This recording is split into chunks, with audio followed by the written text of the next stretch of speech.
All right, Vikings at the Lions, a rematch of a game played just a couple of weekends ago. The Vikings, despite 4 turnovers from quarterback Nick Mullins, still were in position to potentially win the game. The Lions kind of salty and pissed off. Dan Campbell suggested earlier this week he's going all out. They're going to go play to win. They can still get the 2 seed, but they need the Cowboys to lose and the Eagles to lose. The Vikings have a path that isn't all that kooky to get to the playoffs, but they'd have to beat the Lions. That's really the issue. And since it's the Vikings, I'll go first. I don't believe they can go to Detroit and beat the Lions. The team that I saw on Sunday night against the Packers just feels like a team that, for whatever reason, is done. They're just done. Whether they've checked out, whether the injuries have finally reached a critical mass and they just can't produce, they got steamrolled by the Packers when all the Vikings had to do was win the last 2 and they're in. Their spirit got broken at some point. They held it together as long as they could without Kirk Cousins. And we had the little surge of Josh Dobbs, and then Dobbs flamed out and Nick Mullins, but they didn't win a game with Mullins as a starter. And I just feel like they've surrendered here. Yeah, and really, what's the reward for making the playoffs? You go to Dallas and you get destroyed by the Cowboys in a standalone game, probably in primetime on Fox or late afternoon on Fox. Why do you want that? You don't.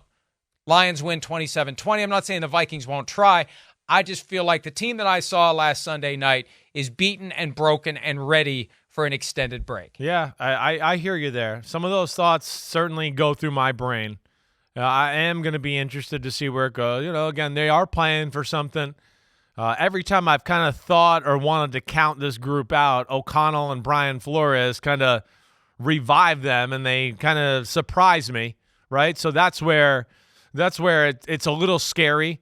All right, and they're going to look at it and go, wait, we played the Lions a few weeks ago, and we could have beat them. In fact, we probably should have beat them if Nick Mullins didn't, throw some really dumb passes, period.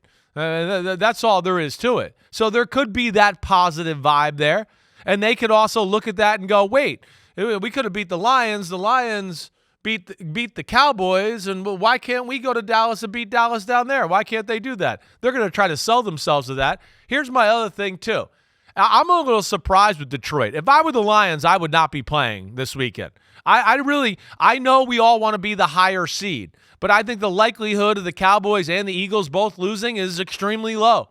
I would be, let's just rest. Let's be totally 100% for the wild card game and make sure we win that rather than let's play really hard in a divisional matchup against a team that has something to play for. And now we're beat up going into the wild card game, and who the cares if we're the 2 or 3 seed? Now we might not be playing the divisional game because we're a little fucking beat up from going all out in week 18.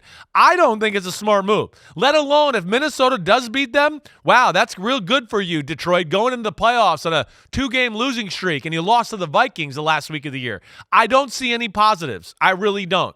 So the only thing is that, if the Cowboys lose and the Eagles lose, they become the number 2 seed. I think they're making a big mistake by playing their guys this weekend. Well, and you know what? I hadn't thought of this until you mentioned that, but Teddy Bridgewater's the backup in Detroit. He was drafted by the Vikings in 2014. He has said he's going to retire after this season. Give him a game.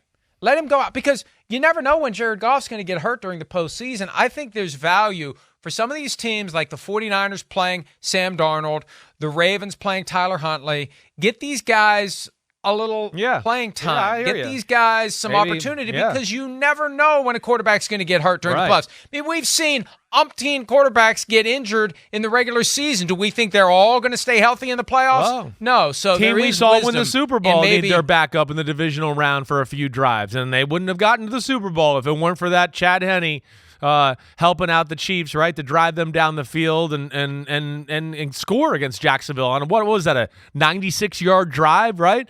I mean, that was very a big long point. Drive. Yeah, yes. Yeah. So that your point there, it does have some value for sure.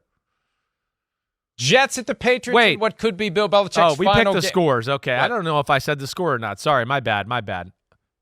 I see 22-16 here, so unless Pete can read your mind, you have said the score. Yeah, I didn't say 22-16. I have no fucking clue where he got that from. I'm going 28-24. But Pete, seriously, where the fuck did you get 22-16 from? Like, where? At no point did I say 22-16. That's a great question. Where the fuck Did you get that? You're just like you're hearing shit in your own head?